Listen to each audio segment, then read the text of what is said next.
pa nan plas mwen, pa kon problem mwen. Ou pa an tan mwen, pa kon doule mwen. Ou pa nan plas mwen, pa kon problem mwen. Ou pa an tan mwen, pa kon doule mwen. Hey, pa kwa ou te jam realize, sa an ta pan dire. Relasyon nou te mache. Pa kwa ou te pran tan pou panse, te analize, nan vi ou sa mte reprezente. Chéri mte toujou vle pou fò plezi, depi mwen wap souri, sa fèm pito soufri. Ou pa mouye mkoun servi ou parapli, sans rapide dormi, ou ka bien couvri. Ou pa nan plas mwen, pa kon problem mwen. Ou pa an tan mwen, pa kon doule mwen. Ou pa nan plas mwen, pa kon problem mwen.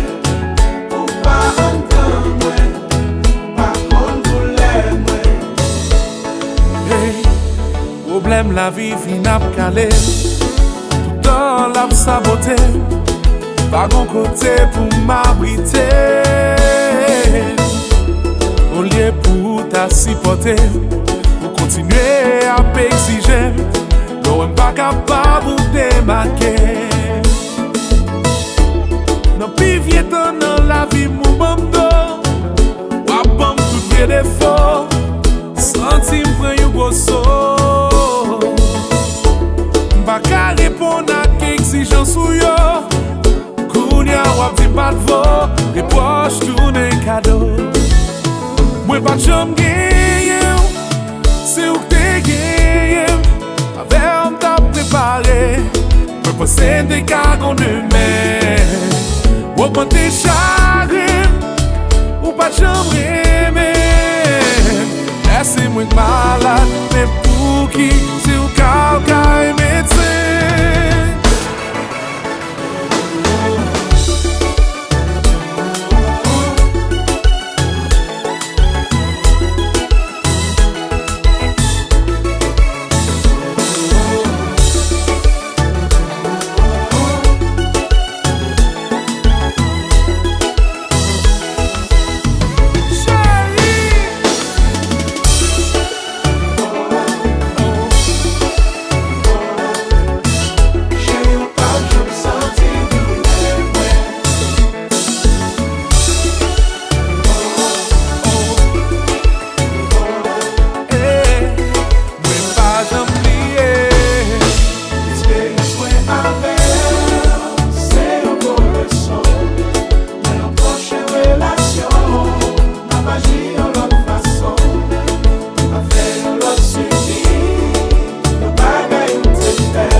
Le yo mande ou pou mwen, ou pa jom bay verite.